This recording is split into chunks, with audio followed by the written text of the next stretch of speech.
So, just like I was saying, I enjoyed the IoT meetup today. It was so great. I learned so many things from e-vehicles, electric vehicles that are coming up. We also learned something about the Vision 2050. They are going to blow Africa away. So I have the person who spoke about the Vision 2050 here. We want to delve more into it and also know about everything.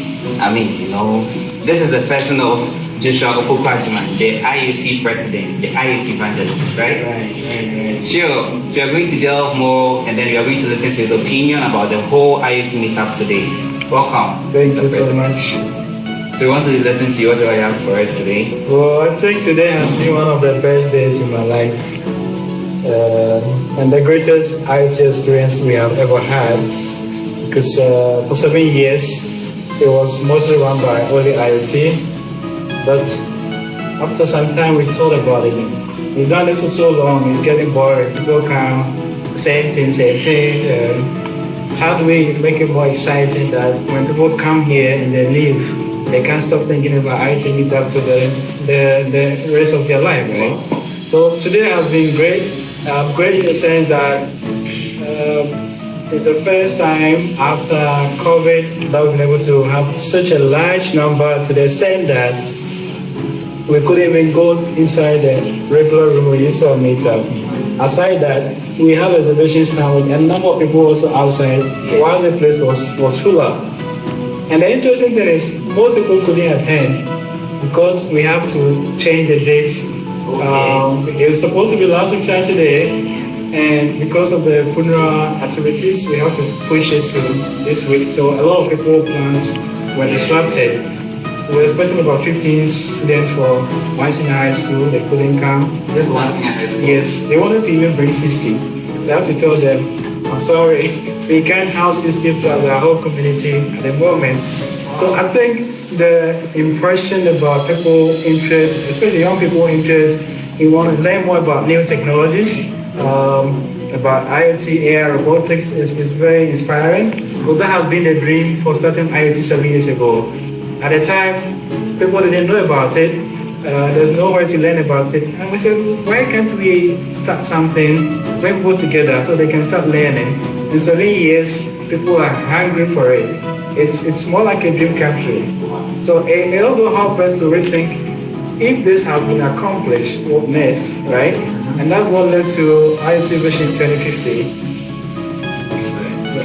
See, today I learned a lot, but this particular one was the one I enjoyed the most.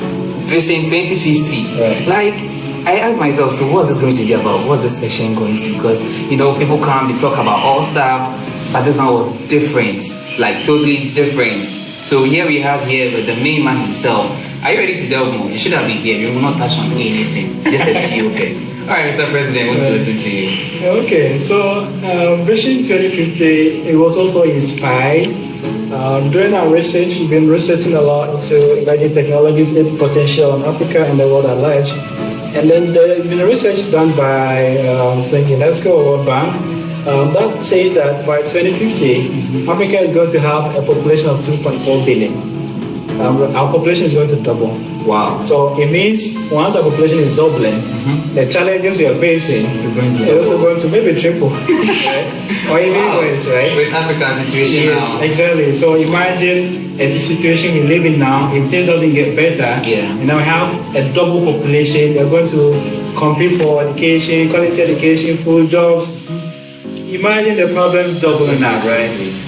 That sent a message to us that, something needs to be done, right? So 2050 is just about 26 or 27 or 26 and 2 months or a month away from now. Right. And we ask ourselves, what age would we be by that time?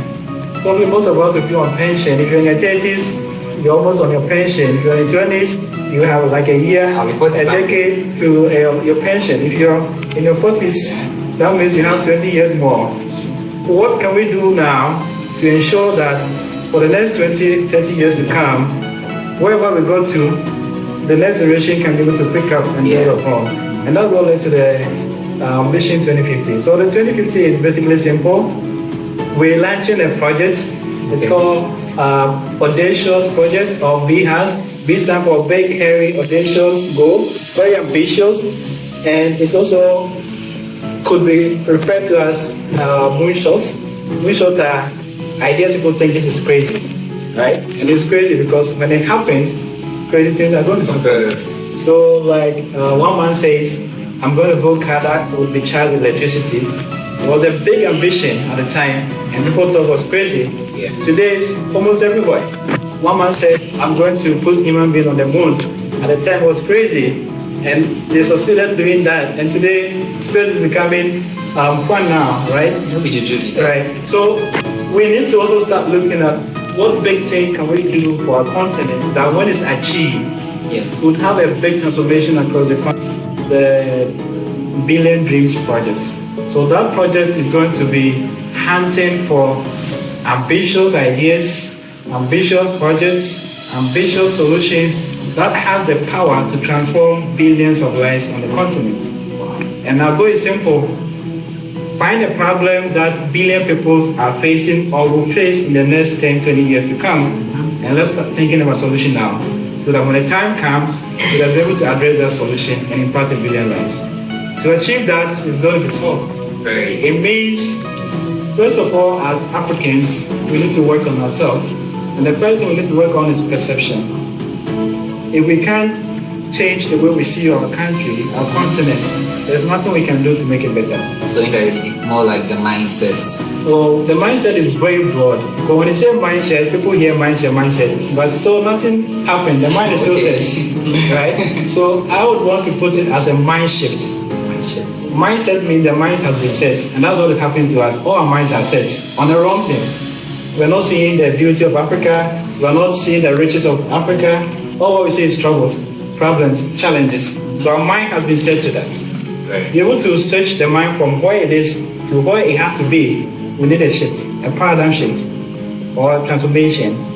And that's why we want to launch this project, because it's going to be a movement. It's going to inspire people. It's going to change minds or shift minds. We're going to be able to help people develop their superpowers. Do you believe you have superpowers? Of course I do. Okay, that's not the type I'm talking about. But every human being, naturally are endowed with superpowers. One of them is your imagination. That's a superpower. Every human being has some, black or white, green or yellow, whatever color. You all have imagination, and that power is what made our world. Everything you see in our world today, somebody somewhere imagining it and then building. Their cars, their houses, their smartphones, anything you see physically around. Somebody sat down someday, imagining it, and then he built it. And then now it's everywhere. So that's our superpowers. That's one of it.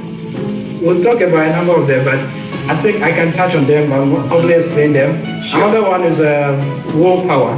Will. So you see, when a guy see a lady and they want to chase the lady, no matter how many rejection, the guy never quits. It's because he has the willpower to still persevere. He is determined. He is persevering, persistent. These are things that are in our willpower. Everybody has some. It means if you set up to solve world's biggest problem and you are ready to sacrifice and commit to it and not giving up, that power you have is going to help you achieve it. That's very powerful. So it's something from within. All these three are within. That's why they want to use the word mindset, because they are all within our mind. This is shifting to philosophy. Well, but we can talk about that later. Sure. The last one is intuition. The small voice in our head that always speaks to us, but we don't listen. Right? So at times you want to do something, and then something will be telling you, oh, I think you should do it this way. Because you're not listening to that voice, you end up taking a wrong decision, and then after it goes back, or you flow at it, it's, oh, something was telling me I shouldn't do this, right? So that's instinct or intuition. We need to be able to learn how to develop it, because they have answers to our problems. So I think these are some of the things that we're going to focus on helping nature in the young minds of young people to be able to achieve our Vision 2050. Perception, willpower, imagination, and intuition. I learned something. So Amba, you didn't come. Until you stay at home. Next month you're coming again. I think you can't afford to stay at home, right? So this is just like something, a snippet, something small for you. online because you didn't come. But don't worry. I hope to see you next time. Bye. Bye.